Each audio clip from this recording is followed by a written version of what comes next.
Hamza abi kapıyı tut. Selamünaleyküm.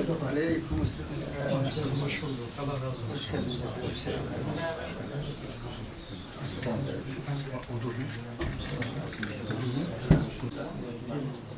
أعظم الله أجركم وأحسن أعداءكم وغفر الله لنا. اللهم لا تحرمنا أجره ولا تفتنا بعده واغفر لنا ولكم بحرمة الفاتح.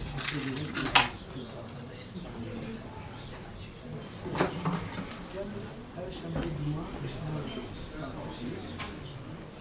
cami. Rabbim gani gani rahmet eylesin.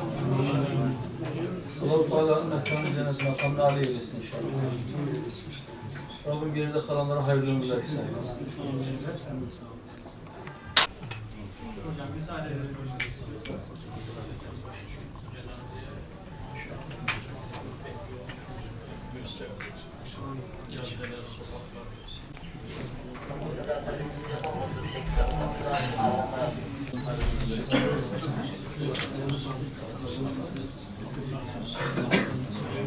Allah'a emanet olun.